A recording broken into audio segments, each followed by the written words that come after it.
La sala de subastas, un templo de jade y mármol, contuvo el aliento cuando Sofía, la misma mujer a quien el banco había negado un miserable préstamo por sus ruinosas deudas y su reputación hecha jirones, elevó su mano temblorosa para la oferta final, revelando no solo una fortuna inimaginable, sino la verdad devastadora de un protector invisible, que, en las sombras, había orquestado cada hilo de su vindicación, tejiendo la venganza más dulce y una justicia largamente esperada. Hola, mi querido amigo. Prepárate, porque esta historia es de esas que te calan hasta los huesos, que te demuestran que la dignidad no se compra ni se vende, y que, a veces, la justicia llega de donde menos te lo esperas, como un susurro en la oscuridad que se convierte en un grito ensordecedor. El aire en el pequeño apartamento de Sofía era denso, impregnado con el aroma de humedad y desesperanza, una mezcla tan persistente como la mancha de café que adornaba la única mesa de madera, un círculo oscuro que parecía absorber toda la luz. Sofía, con sus 29 años recién cumplidos, arrastraba no solo la pena de la orfandad reciente, sino el peso aplastante de una deuda que no era suya, una herencia invisible de la traición y la injusticia que había consumido a su padre. Su figura, antaño esbelta y llena de la gracia de la juventud, ahora parecía encorvada, no por el peso físico, sino por el yugo de la adversidad. Sus manos, que en su infancia se deleitaban dibujando los planos de rascacielos que rozaban el cielo y ciudades utópicas de una belleza asombrosa, ahora estaban enrojecidas y agrietadas, no por la noble labor de la creación, sino por el jabón fuerte de los platos que fregaba, hora tras hora, en la cocina grasienta de un restaurante de cuarta. Llevaba la misma blusa desgastada de algodón descolorido que se había convertido en su uniforme diario, una prenda tan ajena a su verdadera esencia como el polvo que se acumulaba en los rincones de su hogar. Los pantalones viejos, de un tejido que se aferraba con obstinación a las curvas de su cuerpo, daban una sensación de que incluso su propia ropa se negaba a soltarla, a dejarla escapar de su precaria realidad. Sus zapatos, de suela fina y agujereada, ofrecían una protección tan mínima contra el suelo frío y las inclemencias del tiempo, que el entumecimiento de sus pies era una sensación familiar, obligándola a encogerse, a hacerse pequeña en su propio espacio, para intentar conservar el calor que el invierno le robaba. El sol de la mañana, un visitante esquivo y perezoso, apenas se atrevía a cruzar el estrecho patio de luces que servía de única ventana a su apartamento, dejando su hogar en una penumbra perpetua, un reflejo sombrío y melancólico de su propia existencia, de la vida que se le negaba. Cada noche, al caer exhausta sobre el colchón delgado, los músculos de su espalda ardían con una punzada sorda, y sus párpados se cerraban pesadamente, llevando consigo el cansancio acumulado de un día tras otro, una rutina que parecía no tener fin. Las miradas eran cuchillos. En el banco, la recepcionista rubia, de moño impecable y sonrisa ensayada, la había mirado por encima de sus gafas de marca, esas que debían haber costado más que el sueldo de Sofía en un mes. La mujer, de nombre Esmeralda, exhibía una pulcritud casi insultante, un aire de desprecio tan palpable que Sofía sentía el peso de su juicio antes de que Esmeralda abriera la boca. «Señorita Herrera», había dicho con un tono gélido, su voz un murmullo de hielo y condescendencia que perforó el silencio del vestíbulo. Su historial crediticio es un desastre, es un laberinto de números rojos, un monumento a la irresponsabilidad, no solo suya, sino de su padre. Es una locura, un disparate, considerar siquiera su solicitud de préstamo. ¿Realmente cree que, con esta puntuación vergonzosa, algún banco serio, le daría un solo céntimo? Vuelva cuando tenga algo que ofrecer, señorita, algo más que deudas, algo más que el fantasma de una bancarrota heredada. No tiene absolutamente nada. La frase, simple en apariencia, se clavó en el pecho de Sofía con la fuerza de 1000 dagas, cada palabra un escozor, cada sílaba un recordatorio de su impotencia. Sintió como un rubor de vergüenza, un calor humillante, le subía por el cuello, incendiándole el rostro hasta la punta de las orejas. Sus manos, que intentaba mantener firmes sobre su regazo, apretando con fuerza los bordes de su cartera raída, temblaron ligeramente, traicionando la fragilidad de su aplomo. Un nudo apretado, una bola de ira y dolor, le cerró la garganta, impidiéndole responder, sofocando cualquier intento de defensa. Las lágrimas, esas traicioneras gotas que amenazaban con desbordarse, se acumularon detrás de sus párpados, picándole los ojos con una intensidad dolorosa, una salinidad que quemaba. Se mordió con furia el interior de la mejilla, concentrándose en el pequeño dolor físico para no sucumbir a la humillación completa, para no permitir que la visión distorsionada que esa mujer, Esmeralda, tenía de ella, la definiera. «Solo quieren verme caer, Alejandro», pensaba Sofía, su voz interior un susurro cargado de amargura. «Quieren que acepte mi destino, que me conforme con ser la sombra de la ruina de mi padre, pero no les daré ese gusto. No, no a mí. Jamás». El eco de esas palabras, deudas de su padre, resonaba con una amargura particular, porque esa deuda no era solo financiera, era una sombra pesada, un estigma que se negaba a abandonarla, la sombra de un genio truncado, el de su padre, un arquitecto visionario que había sido arrastrado a la ruina por la avaricia de otros, por la ambición desmedida y sin escrúpulos. Pero Sofía no era solo una silueta de deudas y humillaciones. Bajo esa fachada de vulnerabilidad, bajo la ropa raída y el cansancio perpetuo, se escondía una mente brillante, un genio arquitectónico comparable al de su padre, pero con una visión aún más audaz, más contemporánea, y una pasión que ardía con una intensidad silenciosa.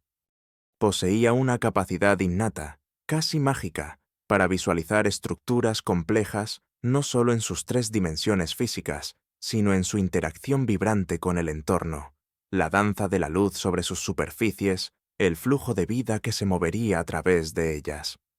Su tesoro oculto era una habilidad casi sinestésica para comprender los patrones de la ciudad, desde la microestructura de un solo ladrillo hasta el macrocosmos de un distrito urbano completo, y una memoria fotográfica prodigiosa para cada detalle, cada línea, cada boceto de los planos y proyectos de su padre, así como de cada lectura, cada conversación que habían tenido. Su padre, el gran arquitecto Ricardo Herrera, la había instruido desde niña, no solo en el arte sublime de la construcción, de levantar sueños de acero y cristal, sino en la ciencia intrincada de las finanzas y la astucia necesaria para desentrañar el engaño, para ver más allá de las sonrisas falsas y los contratos fraudulentos. Le había enseñado a leer entre líneas, a cuestionar lo obvio, a buscar el patrón oculto en el caos aparente. Esa sabiduría, ese legado de conocimiento y perspicacia, ahora yacía dormida dentro de Sofía, esperando el momento justo, el catalizador adecuado para despertar con una fuerza inusitada. Su libreta de bocetos, una reliquia preciada, gastada por el uso y el paso del tiempo, estaba escondida bajo su colchón, un secreto celosamente guardado. Sus páginas estaban llenas de diseños revolucionarios, de ciudades flotantes que desafiaban la gravedad, de edificios que respiraban y se adaptaban a su entorno, proyectos que desafiaban la lógica convencional, pero que ella sabía, con una certeza visceral que la recorría hasta los huesos, que eran posibles, que podían ser más que un sueño. Sus dedos, incluso cuando estaban inmersos en el agua sucia de los platos, sentían la textura imaginaria de esos materiales, de esas formas, anhelando el día en que pudiera darles vida. «Son buitres, Alejandro, buitres disfrazados de hombres de negocios», pensaba Sofía, mientras fregaba platos sin cesar en la cocina ruidosa del restaurante, el vapor caliente empañándole las gafas una y otra vez, creando una neblina que apenas le permitía ver con claridad. El olor a grasa rancia y detergente barato le revolvía el estómago, una náusea constante que se había vuelto parte de su vida, pero su mente no descansaba. No había tregua para los pensamientos. Se regodean en la miseria de los demás, construyen sus imperios sobre los escombros de las vidas ajenas, sobre la inocencia y el trabajo duro de gente como mi padre. ¿Cómo es posible que puedan dormir por la noche, que el lujo no los ahogue, sabiendo el daño irreparable que han causado, las vidas que han destrozado sin el menor remordimiento? Se mordía el labio inferior con tanta fuerza que a veces sentía el sabor metálico de la sangre. La imagen del rostro gélido de la recepcionista del banco, Esmeralda, grabada a fuego en su memoria. Cada palabra hiriente, cada gesto de desdén, un recordatorio constante de su dolor. Me ven como un número, una fría estadística de fracaso en sus balances, una más en la lista interminable de los caídos, los olvidados. Me perciben como una sombra, un estorbo que camina por el mundo, sin ambición, sin futuro. Pero no saben lo que hay dentro, lo que bulle en mi cabeza, lo que arde en mi espíritu, los planos audaces que se forman incluso mientras mis manos están sumergidas en esta espuma grasienta y asquerosa. Creen que el dinero es el único poder, la única moneda que importa, la única que abre puertas, pero se equivocan estrepitosamente. La verdad, la inteligencia forjada en la adversidad, la resiliencia del espíritu humano. Eso es lo que realmente derriba imperios, lo que tumba a los gigantes de pies de barro. Su corazón latía con un ritmo sordo y constante en su pecho, un tambor de resistencia que la mantenía anclada, a pesar del cansancio que le pesaba en los hombros, el dolor en la espalda y el agotamiento mental. Una chispa de fuego, un destello indomable, brillaba en sus ojos, una promesa tácita de que no se rendiría, no hasta que su nombre, y el de su padre, fueran limpiados, restituidos, hasta que la justicia, esa esquiva dama, se sentara finalmente en el trono que le correspondía. La venganza, en su caso, no era por el rencor, sino por la verdad. Los antagonistas de esta historia, los verdaderos depredadores, eran los hermanos Solís, don Rafael Solís, el patriarca de un imperio financiero y de bienes raíces forjado con la astucia más retorcida y la despiadada ambición, un hombre que vestía trajes hechos a medida y sonreía con la boca, pero nunca con los ojos. Y su hijo, Fabián Solís, un heredero arrogante, petulante y tan superficial como el brillo de sus zapatos recién pulidos, que se deleitaba en la humillación ajena, considerándola un deporte o un pasatiempo. Fue Rafael Solís quien, con una sonrisa de lobo bien ensayada y una handshake firme que ocultaba una daga, había manipulado a su padre, Ricardo Herrera, en un negocio fraudulento y meticulosamente orquestado.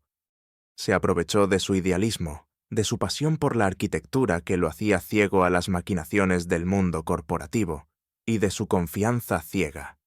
El engaño fue tan bien urdido, tan ingeniosamente camuflado entre cláusulas legales y promesas vacías, que cuando todo se vino abajo, cuando la pirámide de mentiras colapsó, la culpa recayó sobre el padre de Sofía.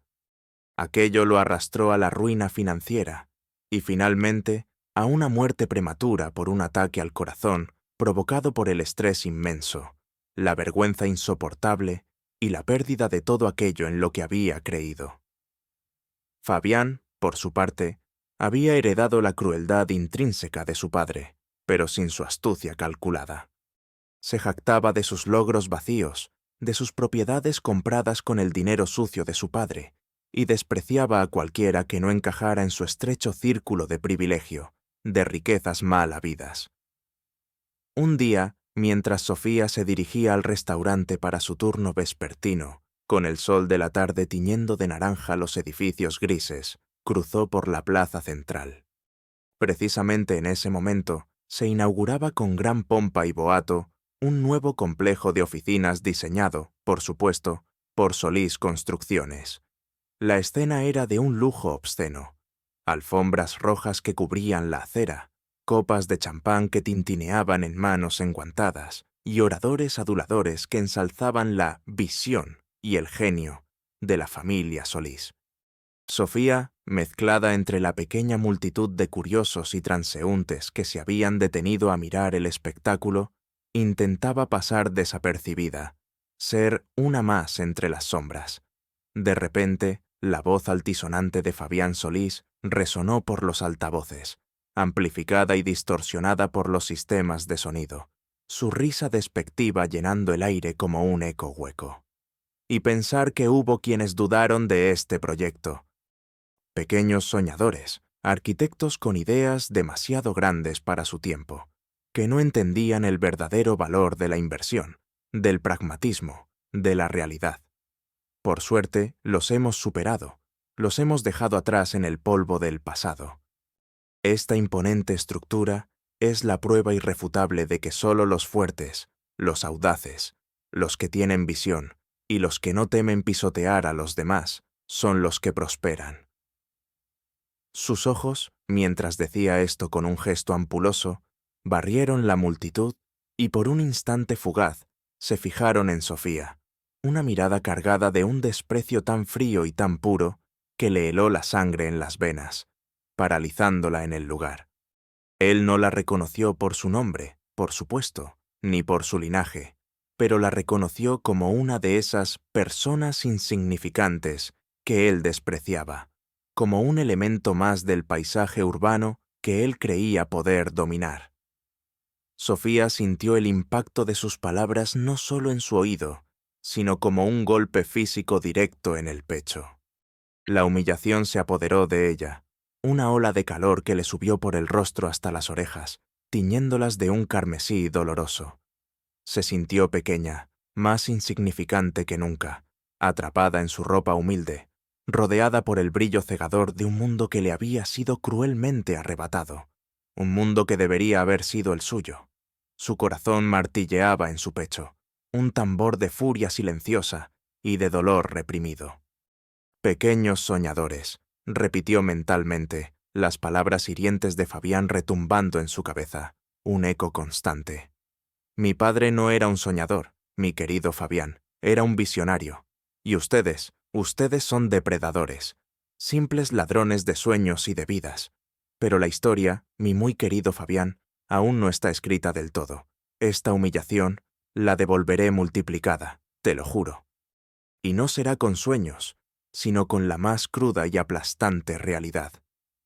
La frustración de su impotencia, en ese instante, en ese mismo momento bajo el sol que les era indiferente, se convirtió en una determinación férrea, una promesa inquebrantable grabada a fuego en lo más profundo de su ser, un pacto con la justicia que solo ella y el destino conocían. La rutina diaria de Sofía era una cruel sinfonía de monotonía, agotamiento y opresión. Se levantaba antes del amanecer, cuando la ciudad aún dormía bajo un manto de neblina gris y los rascacielos se alzaban como sombras imponentes en la oscuridad. El suelo helado de su pequeño apartamento la recibía con una punzada aguda en los pies descalzos, una sensación tan familiar como la respiración. La ducha fría, un torrente helado que le recorría el cuerpo, era una tortura necesaria, un shock que la ayudaba a despabilarse, a ignorar el constante zumbido del hambre en su estómago, una protesta silenciosa que la acompañaba desde el despertar. Su desayuno era siempre el mismo, una ofrenda magra a la supervivencia, un café aguado que apenas sabía a café, y un trozo de pan duro que masticaba con la lentitud de quien sabe que cada bocado es precioso. Raciones racionadas hasta el extremo para estirar lo poco que ganaba. Luego, la caminata de casi una hora hasta el restaurante, sus viejos zapatos arrastrándose por el pavimento, esquivando las miradas. A veces, las miradas de los vecinos eran de lástima condescendiente, otras de un desinterés tan completo que la hacía sentirse invisible, pero siempre la hacían sentirse como una sombra, una figura borrosa en el fondo de sus vidas vibrantes y ajenas. En el restaurante, la jornada era un ciclo interminable de ruidos metálicos. El choque de platos, el tintineo de cubiertos, el resonar de las cacerolas. Órdenes ásperas del jefe y los cocineros, y el constante olor a fritura que se adhería a su ropa, a su cabello, a su piel, como una segunda piel grasienta. El jefe, un hombre corpulento de bigote grasiento y sudoroso, con una camisa manchada de salsa, la trataba con una familiaridad grosera, a menudo haciendo comentarios despectivos sobre su falta de ambición o su aspecto descuidado. «Sofía, otra vez con esa cara. Pareces un fantasma que no ha dormido en días, una Walking Dead», le espetaba un día, su voz ronca y llena de desprecio, mientras ella intentaba limpiar una mesa con la mayor diligencia posible, sus manos temblorosas, aferradas al trapo húmedo. «¿De qué te quejas, eh? Deberías alegrarte de tener trabajo, con la pinta que tienes, y sin contactos que te respalden. ¿Quién te contrataría si no fuera yo, eh? Nadie. Así que sonríe, chica, que el cliente no quiere ver caras largas». Sofía apretó los labios con tanta fuerza que sintió un ligero temblor en la mandíbula, sintiendo el calor de la vergüenza extenderse por su cuello y tiñéndole las mejillas de un rojo furioso. Se obligó a sonreír, una mueca forzada que le dolía en el alma, un esfuerzo supremo para no soltar las palabras que se agolpaban en su garganta. Cada palabra de desprecio, cada mirada condescendiente, era como una pequeña espina que se le clavaba en el corazón, acumulándose día tras día, alimentando una reserva silenciosa de rabia contenida, de una determinación que crecía con cada injusticia.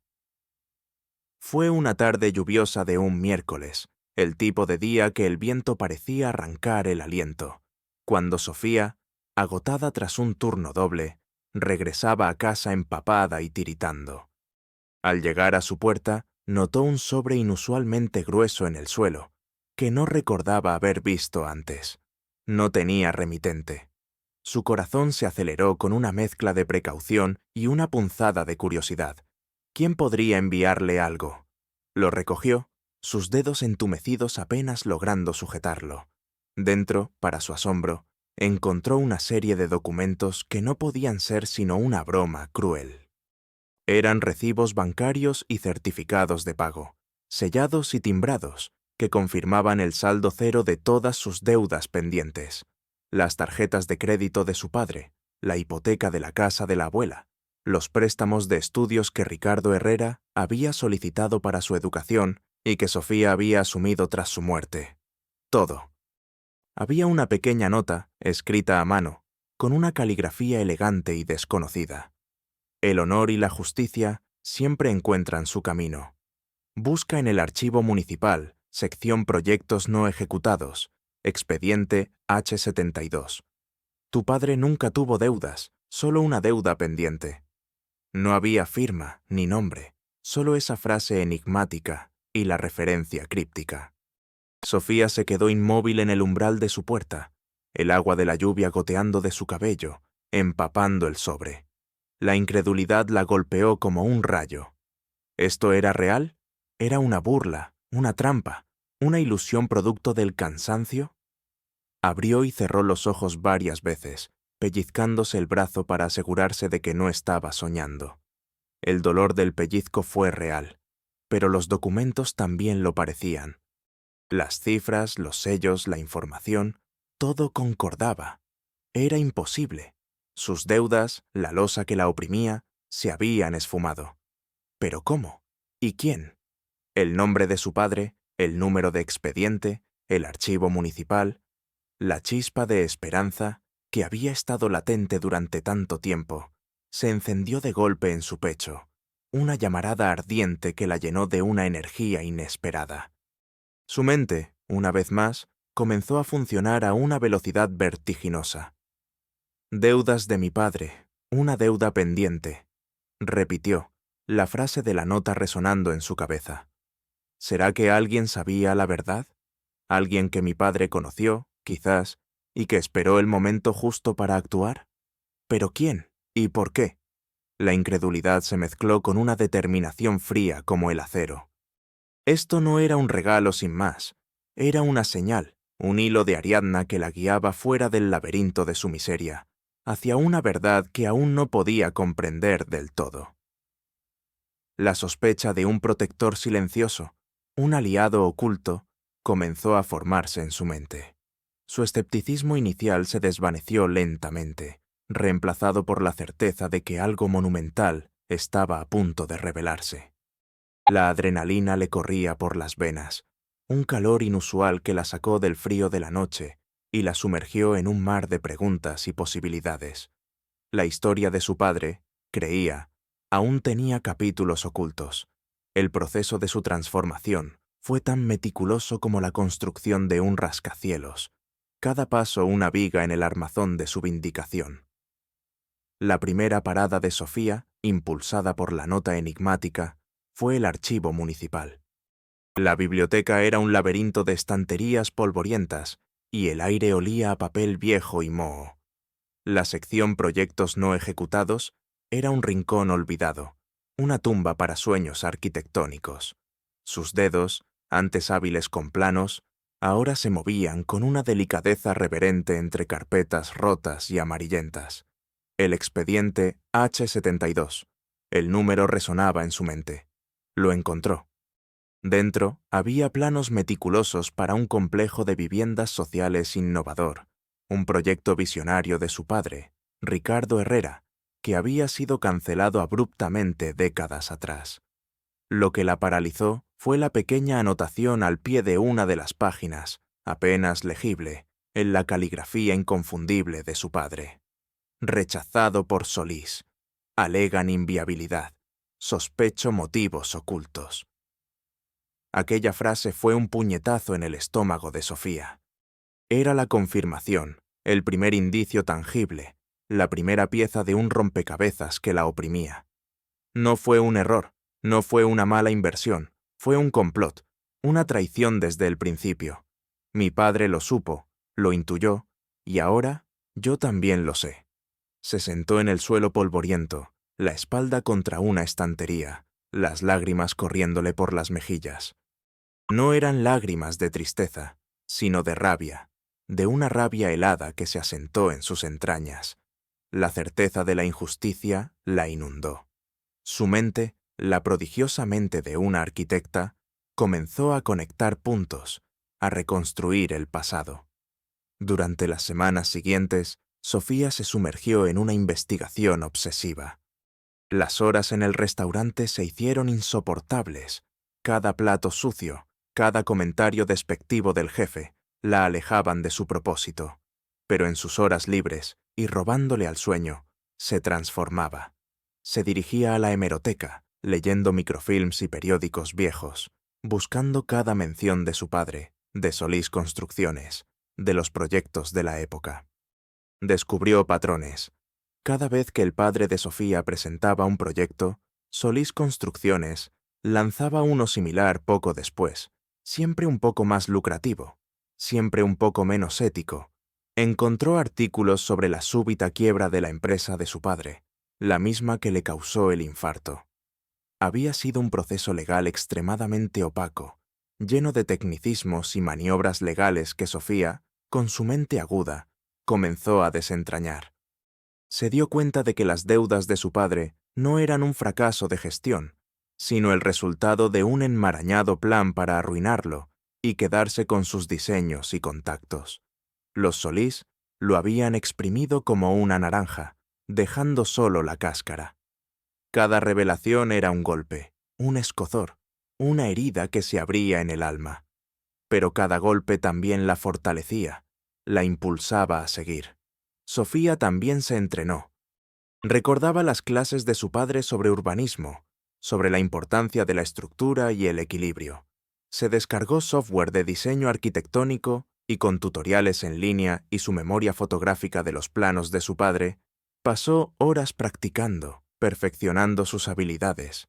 A veces la frustración la invadía, las complejidades de ciertos programas, la barrera técnica. Es como aprender un nuevo idioma, Sofía, se decía a sí misma, con una voz interna cansada. «Pero tu padre era un maestro en esto. Lo tienes en la sangre. No te rindas». Hubo una noche en que su vieja computadora portátil se recalentó y se apagó, perdiendo horas de trabajo. Sofía sintió una punzada de desesperación tan intensa que casi se rinde. Las lágrimas le quemaron los ojos. Pero luego, un pensamiento se abrió paso en su mente. ¿Qué haría papá? Él no se rendiría. Encontraría una solución. Así que buscó foros de reparación, aprendió lo básico de hardware y con una linterna, y siguiendo tutoriales, logró reiniciar el equipo, recuperando parte de su trabajo. Fue un pequeño triunfo, pero la llenó de una nueva confianza. Su mente ya no solo era un archivo de conocimientos, era un motor, un engranaje que se ajustaba a las nuevas herramientas, a los desafíos modernos. La recolección de pruebas se volvió su obsesión. Necesitaba más que rumores y viejos artículos de periódico. Necesitaba algo irrefutable, algo que conectara directamente a los Solís con la ruina de su padre y el proyecto robado. Se coló en la biblioteca de la universidad donde su padre había sido profesor, un lugar lleno de recuerdos agridulces. Allí, en la sección de tesis doctorales antiguas, encontró una tesis de uno de los alumnos avanzados de su padre, que detallaba la viabilidad del proyecto H-72 y desmentía las objeciones presentadas por los Solís. Una joya. También necesitaba pruebas financieras. Recordó que su padre guardaba copias de seguridad de sus archivos en un viejo disco duro externo. ¿Dónde podría estar? Días de búsqueda frenética en el desorden de su apartamento. Encontró el disco, cubierto de polvo, dentro de una caja de zapatos debajo de la cama. Con la ayuda de un viejo amigo de su padre, un informático jubilado que aún le guardaba un cariño especial, logró acceder a los datos.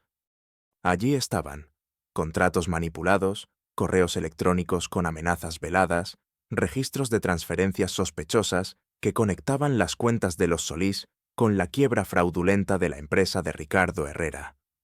Era la punta del iceberg, pero era suficiente para iniciar un terremoto. Cada documento recuperado, cada archivo descifrado, era una oleada de alivio y una inyección de pura determinación. «Esto no es solo por mí, papá», susurraba Sofía a la pantalla iluminada, sus ojos brillando con una mezcla de cansancio y una profunda sed de justicia. «Es por ti, es por tu legado, y por todos los que ellos pisotearon en su camino». Sentía su presencia, un eco silencioso en el pequeño apartamento, impulsándola a seguir, a no desfallecer, no ahora que la verdad estaba tan cerca de la superficie. Las alianzas inesperadas fueron hilos de luz en la oscuridad de su travesía, conexiones forjadas no por el interés, sino por la humanidad y la justicia. El primero fue, por supuesto, el viejo amigo informático de su padre, don Mateo. Don Mateo era un hombre de unos 70 años, con una barba blanca y desaliñada y gafas gruesas que se le caían constantemente por la nariz. Vivía en un pequeño apartamento atestado de libros y cables. El aroma a café fuerte y circuitos electrónicos impregnaba el aire. Cuando Sofía lo encontró, casi al azar, en una cafetería, él la reconoció de inmediato, sus ojos vivaces brillando con una tristeza contenida al recordar a su padre. Sofía, con una voz temblorosa, le contó la historia, la de la nota, los documentos, la sospecha que la carcomía. Don Mateo la escuchó con una paciencia infinita, sus manos arrugadas aferradas a una taza humeante. Ricardo era un hombre noble, Sofía, demasiado noble para este mundo de lobos. Siempre sospeché que algo turbio pasó con su empresa, demasiado limpio, demasiado rápido. Pero nadie me escuchaba entonces, no tenía pruebas, dijo don Mateo, su voz rasposa por la edad. Si tú tienes un camino, yo te ayudaré en lo que pueda. Mi mente no es lo que era, pero mis manos aún recuerdan los teclados. Su motivación era clara: honrar la memoria de su mejor amigo y corregir una injusticia que lo había carcomido durante años. Él fue quien la ayudó a descifrar el disco duro, a recuperar los archivos dañados, trabajando incansablemente durante noches, con el zumbido de la vieja computadora como única melodía. Sus conversaciones eran extensas, no solo sobre tecnología, sino sobre la vida, sobre el dolor de la pérdida, sobre la resiliencia del espíritu. La verdad, Sofía, es como el agua. Siempre encuentra una grieta para salir a la luz, no importa cuánto intenten contenerla, le decía don Mateo, su voz llena de sabiduría. Su confianza se forjó en el silencio de esas noches, en la mutua admiración por Ricardo Herrera. La segunda aliada crucial fue una periodista de investigación, Laura Mendoza. Laura era una mujer de 40 y tantos, con ojos penetrantes y una determinación de acero que se reflejaba en su peinado corto y práctico. Había investigado el caso de Ricardo Herrera hacía años, pero había sido silenciada por la presión de los Solís, quienes tenían contactos en todos los medios importantes. Había sentido la frustración de la impotencia, de la verdad enterrada. Sofía la contactó por correo electrónico, utilizando una cuenta anónima, y le envió una pequeña muestra de las pruebas que había reunido. Laura, al principio escéptica, sintió un escalofrío al ver el nivel de detalle y la coherencia de la información. Acordaron un encuentro secreto en un parque, al atardecer. Laura apareció con una gabardina, su mirada escrutando el entorno. Sofía, con su apariencia humilde, le entregó una pequeña memoria USB. «Aquí está el resto. La historia que no pudiste contar», le dijo. Laura revisó el contenido con su portátil, sus ojos moviéndose rápidamente sobre los documentos y audios. El asombro en su rostro era palpable. «Esto es dinamita, Sofía. Pero, ¿cómo lo conseguiste? ¿Y por qué vienes a mí?» «Los Solís son peligrosos». Sofía, con la voz firme, le explicó su conexión con Ricardo Herrera, la nota anónima, la deuda pagada. «Porque sé que usted, Laura, fue la única que intentó ir más allá. Porque sé que usted tiene el coraje de enfrentarse a ellos. Y porque esta historia no es solo mía, es la historia de todos los pequeños que han sido aplastados por los grandes». Laura miró a Sofía, una luz de admiración en sus ojos.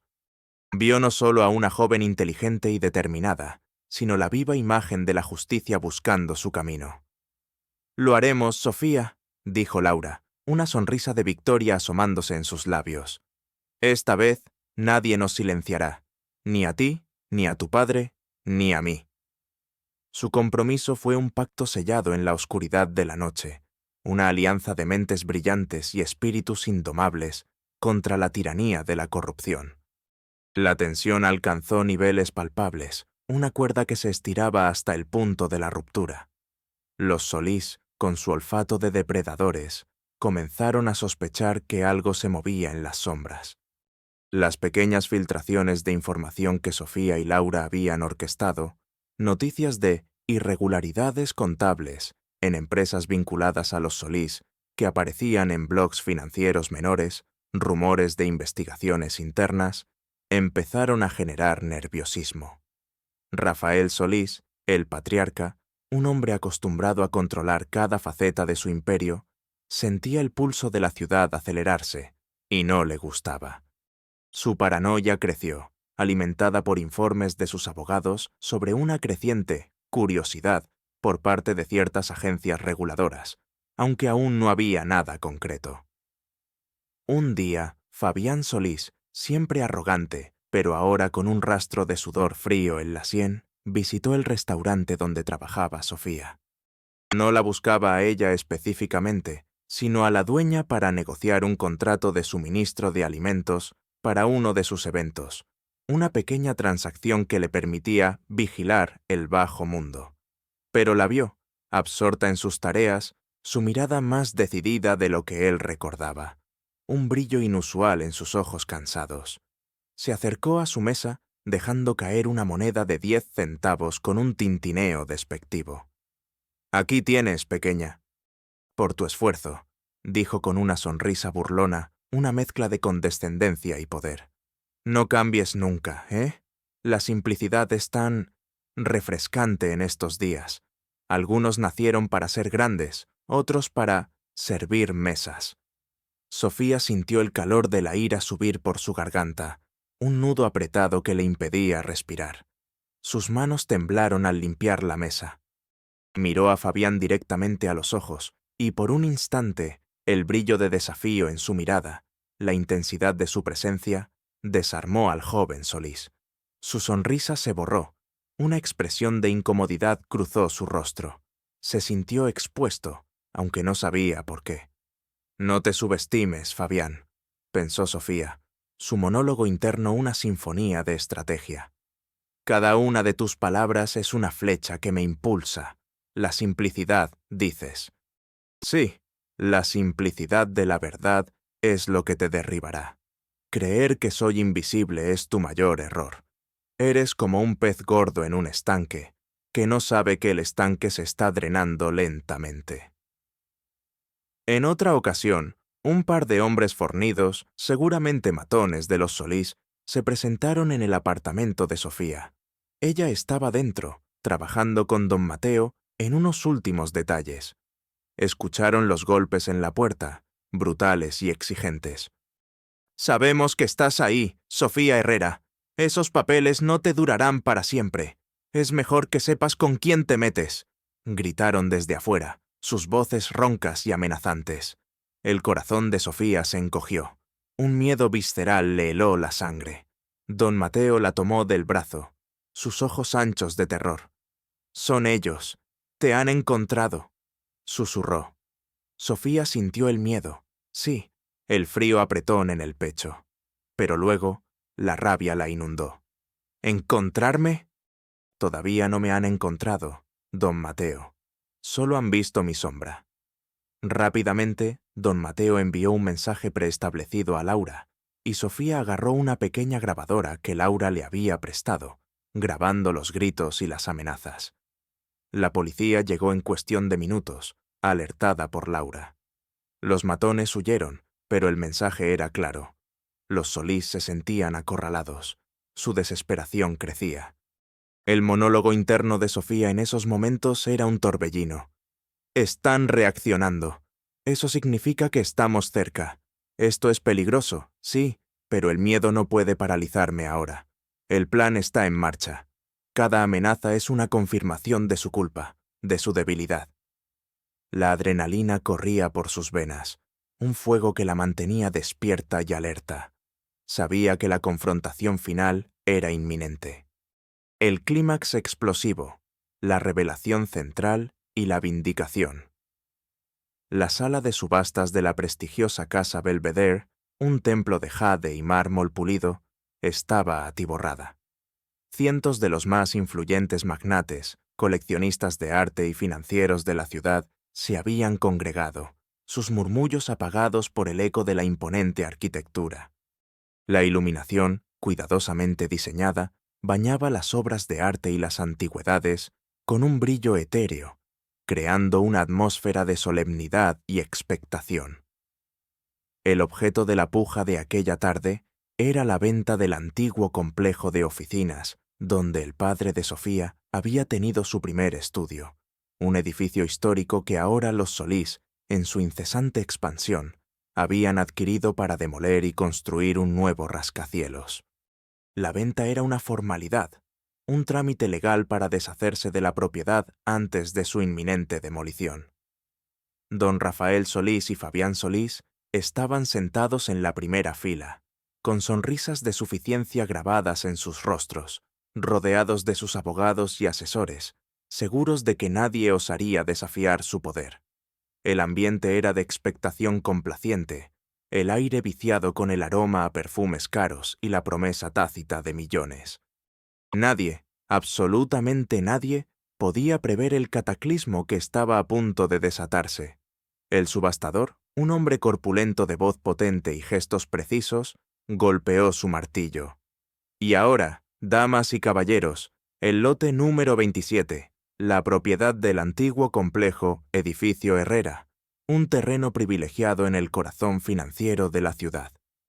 Comenzamos la puja en 50 millones de dólares.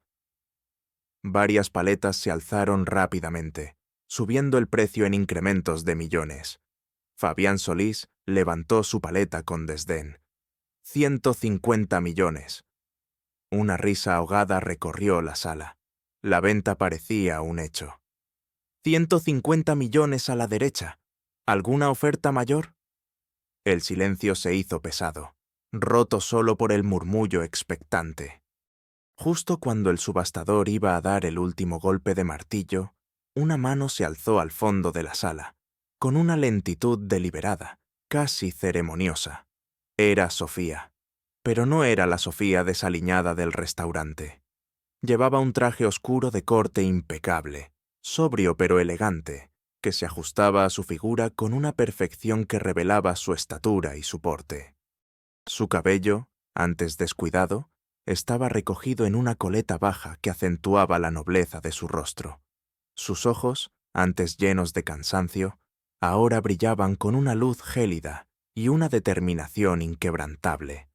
Se notaba un brillo inusual en su piel, una luminosidad que solo el propósito puede otorgar. Su presencia en aquel lugar, su sola existencia allí, era una anomalía que los Solís no podían comprender. Rafael Solís, el patriarca, se detuvo, su mirada fija en la joven, un ceño fruncido de confusión en su rostro. Fabián se irguió en su asiento, su sonrisa condescendiente desvaneciéndose. ¿Quién demonios es esa?, siseó, una pizca de incomodidad en su voz. 200 millones de dólares. La voz de Sofía, clara y resonante, cortó el aire como un cristal. Un murmullo de asombro recorrió la sala. El subastador, sorprendido, señaló. 200 millones a la dama del fondo. ¿Alguna oferta mayor? La mirada de Fabián se encontró con la de Sofía, y por primera vez el reconocimiento la golpeó. Sus ojos se abrieron con incredulidad, luego con un miedo que lo hizo palidecer. Rafael Solís, con la edad, tardó un poco más, pero la luz en los ojos de Sofía, la forma en que se erguía, el nombre del edificio en subasta, una pieza encajó en el rompecabezas. Su rostro se volvió ceniciento, sus labios temblaron y un sudor frío comenzó a correr por su frente. Los recuerdos de Ricardo Herrera, el padre de Sofía, el hombre que habían arruinado, lo asaltaron. Un fantasma en la sala. ¡250 millones! Gritó Fabián con una voz tensa, intentando recuperar el control, su furia descontrolada asomando. Elías no tenía ese dinero. Imposible. Sofía sonrió con una calma serena. 300 millones de dólares. Su voz aún más firme. La sala estalló en murmullos. ¿Quién es esa mujer?, se preguntaban los presentes. Fabián se puso de pie de golpe, su silla cayendo ruidosamente. «¡Esto es ridículo! No tiene ese dinero. Es una indigente.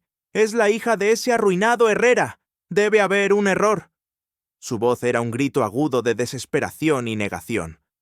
Sofía dio un paso al frente, su mirada clavada en la de Fabián, ignorando a los presentes. «Permítame corregirle, señor Solís». Su voz era un látigo de seda. La hija de ese arruinado Herrera no solo tiene ese dinero, sino que además tengo algo más para usted. Con un gesto, una enorme pantalla de video se encendió detrás de ella, proyectando una serie de documentos financieros complejos y gráficos que se entrelazaban como una telaraña. Era un informe forense detallado de todas las transacciones fraudulentas de Solís Construcciones, los desvíos de fondos, las empresas fantasma, las manipulaciones bursátiles. Cada una de las pruebas que Sofía y sus aliados habían reunido se mostraba con una claridad ineludible. Luego, una grabación de audio comenzó a sonar en la sala. Una conversación de Rafael Solís con un abogado, detallando cómo planeaban despojar a Ricardo Herrera de su propiedad y hundir su empresa. El shock fue generalizado. Los murmullos se transformaron en un silencio ensordecedor. Las caras de los presentes eran un poema de incredulidad y horror.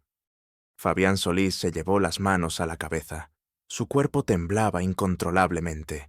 Las palabras se le atragantaron. Sus ojos desorbitados se fijaron en su padre, que estaba pálido como la cera, sudando a mares, su elegancia desmoronada.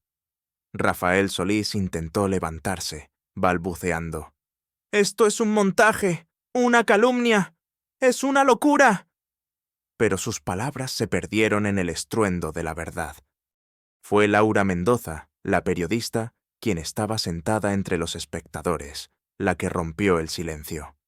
«La verdad, por fin», gritó, y un pequeño equipo de camarógrafos y reporteros que había traído consigo comenzó a grabar cada reacción, cada gesto, capturando la caída de los Solís en tiempo real. Entonces, el subastador, recuperado de su asombro, golpeó el martillo con una fuerza atronadora. «300 millones a la dama, vendido, a la señorita Sofía Herrera». Un aplauso espontáneo y atronador estalló en la sala, una mezcla de alivio y admiración. El cambio de poder fue instantáneo y visceral. Los Solís, antes intocables, ahora eran figuras patéticas, sus rostros descompuestos por el pánico y la humillación. Además, continuó Sofía, su voz adquiriendo una autoridad de la que nunca había sabido que era capaz. Los fondos para esta compra y para saldar mis deudas anteriores no provienen de un milagro, sino de un fideicomiso establecido por una figura anónima hace años, cuyo único propósito era velar por la justicia y el legado de mi padre. Una pequeña ironía, ¿no creen? Que el dinero para comprar lo que ustedes intentaron destruir venga de aquellos a quienes intentaron silenciar. Justo en ese momento, las puertas de la sala se abrieron de par en par, y entraron agentes de la policía judicial, flanqueados por don Mateo, que miraba a Sofía con una sonrisa orgullosa, y un equipo de abogados que habían estado trabajando con Laura. Rafael Solís y Fabián Solís están arrestados bajo cargos de fraude, manipulación de mercado, extorsión y obstrucción a la justicia, anunció la jefa de policía, su voz autoritaria resonando por el micrófono que le tendió Laura. Cualquier cosa que digan podrá ser usada en su contra. Las esposas tintinearon, un sonido brutal que selló el destino de los Solís. Fabián intentó forcejear, su ira desatada, pero fue sometido con firmeza. Rafael Solís, el patriarca, se desplomó en su asiento, su rostro contraído en una mueca de derrota, sus ojos vacíos, un hombre destrozado. Sofía observó la escena con una quietud serena. No había euforia, solo la profunda y liberadora paz de la justicia, finalmente servida. El fantasma de su padre, por fin, podía descansar. La caída de los Solís fue estruendosa, una espiral descendente que se aceleró con la misma velocidad con la que habían ascendido, una ironía macabra que la sociedad no tardó en señalar. Las noticias se extendieron como un incendio forestal, no solo en la prensa local, sino en las cadenas internacionales. Los titulares eran implacables. El imperio Solís se desploma. Fraude, extorsión y el legado oculto de Sofía Herrera. La verdad detrás de la prosperidad de los Solís. Décadas de corrupción y engaño. El mundo que los había reverenciado, que había aplaudido su genio y su visión, ahora los repudiaba con vehemencia, con un asco casi palpable. Las ramificaciones legales fueron masivas. Se abrieron investigaciones en varios países. Sus cuentas en paraísos fiscales fueron congeladas, sus propiedades embargadas. Los juicios fueron largos y mediáticos, revelando capa tras capa la inmensa red de corrupción que habían tejido durante décadas, las vidas que habían destrozado a su paso, las empresas que habían hundido para beneficio propio. Rafael Solís, el otrora intocable patriarca, fue sentenciado a una larga pena de prisión, su destino sellado en una celda fría y solitaria, una realidad brutalmente alejada de la vida de lujos obscenos y poder absoluto a la que estaba acostumbrado. Elías, el protector secreto de Sofía que había orquestado todo desde las sombras, se había asegurado de que los detalles de su vida en la cárcel fueran de conocimiento público. la degradación de un hombre que se creía por encima de todo, ahora reducido a un número, su dignidad aplastada. Fabián Solís, incapaz de soportar la vergüenza y el confinamiento, sucumbió a una profunda depresión en prisión, una sombra de lo que fue. Su vanidad, su arrogancia, se desvanecieron, dejando solo un cascarón vacío. La ruina social de la familia fue completa. Sus redes de apoyo, construidas sobre el miedo y el interés, se evaporaron en el aire, como si nunca hubieran existido. Sus amigos los abandonaron, sus socios les dieron la espalda, y sus nombres se convirtieron en sinónimo de traición y deshonra. Las mansiones vacías, los coches de lujo que alguna vez ostentaron, se vendieron en subastas para pagar las multas y las compensaciones a las víctimas, un recordatorio tangible de su caída. El triunfo de Sofía Herrera, en cambio, fue resplandeciente, un renacer épico que conmovió a la nación y, de forma más sutil, al mundo. De la noche a la mañana, la chica de los platos se convirtió en un símbolo viviente de resiliencia, de justicia implacable y de que la verdad, por muy oculta que esté, siempre encuentra su camino hacia la luz. Sofía no tomó las riendas de Solís Construcciones, ni la renombró con su apellido, sino que la desmanteló y con parte de los activos recuperados fundó una nueva empresa, Legado Herrera, una firma de arquitectura y desarrollo urbano dedicada a proyectos éticos, sostenibles y con un profundo impacto social. Su primera acción fue restaurar y renovar el histórico Edificio Herrera, transformándolo en un centro cultural y una incubadora de proyectos innovadores para jóvenes arquitectos, un tributo viviente a la visión de su padre. El impacto en su familia fue inmediato y profundamente sanador. Sofía no tenía hermanos, ni una madre, pero su tía, la hermana de su padre, una mujer que había vivido en la sombra de la vergüenza y la pobreza desde la caída de Ricardo, vio cómo su vida se transformaba. La salud de su tía, deteriorada por años de privaciones y estrés, mejoró drásticamente gracias a la mejor atención médica disponible, y su hogar, una modesta casita en las afueras, fue rehabilitado y convertido en un refugio de paz. Sofía se encargó personalmente de su bienestar, compensando décadas de sufrimiento, viendo en ella el reflejo de la bondad que los Solís habían intentado extinguir en su linaje. La sanación emocional de Sofía fue gradual. La rabia se transformó en una calma profunda, la desesperación en una determinación serena. Su riqueza, ahora inmensa, no la corrompió. Al contrario, la utilizó como una herramienta para el bien. La filantropía se convirtió en su nueva pasión, la expresión más pura de su triunfo. Utilizó su fortuna para crear la Fundación Ricardo Herrera, dedicada a becas para estudiantes de arquitectura de bajos recursos y a programas de vivienda social que su padre había soñado.